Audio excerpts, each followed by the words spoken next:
The average American, generally speaking, eats out 50 to 60% of the time. That includes eating lunch in your office or in a cafeteria. So those are obviously not at-home occasions, but they're included in the out-of-home occasions. So generally, it's about 60% for the average American consumer.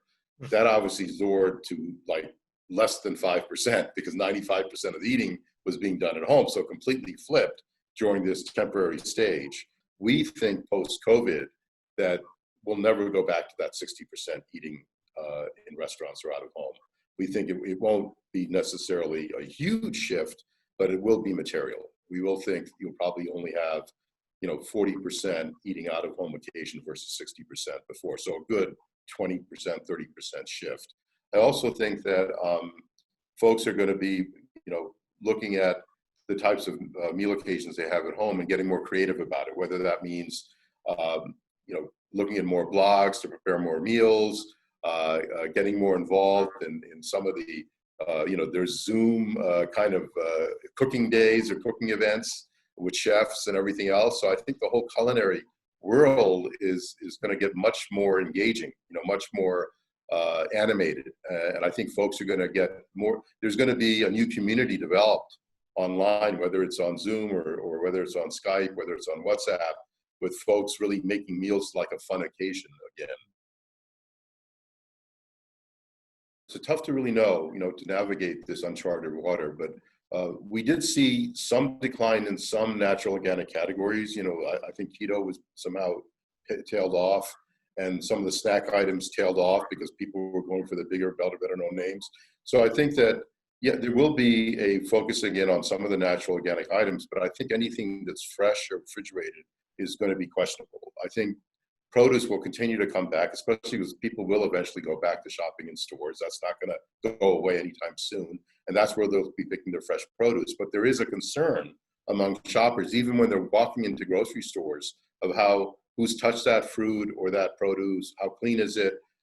So you might continue to see an increase in frozen natural organic vegetables and fruits, as opposed and a slight decline in the fresh produce. That's one dynamic that I think will play.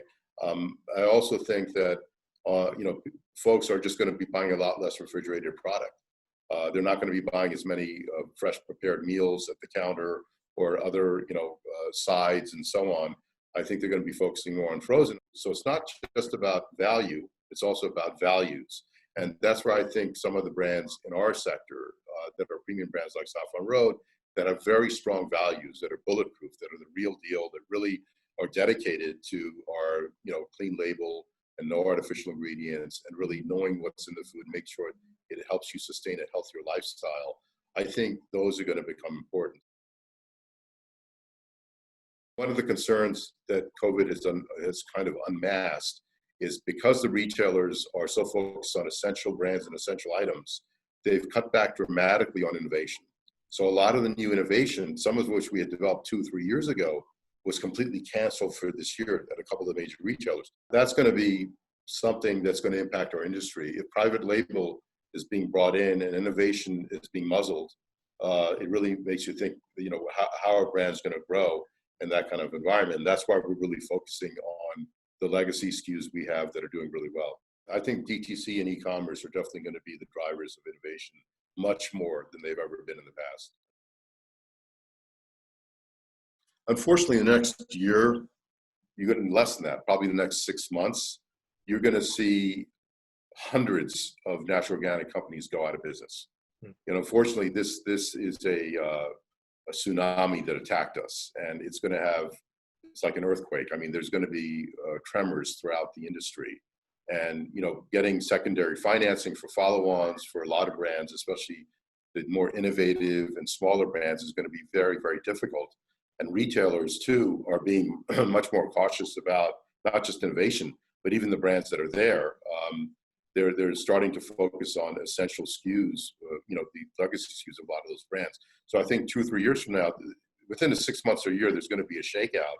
And the brands that survive and have staying power might find themselves in even a stronger position in 2 years to innovate and grow from there. But 2 or 3 years from now, those that have really laid the groundwork to grow, I think will benefit from what I think will be a second coming of a wave in natural organic. Start online.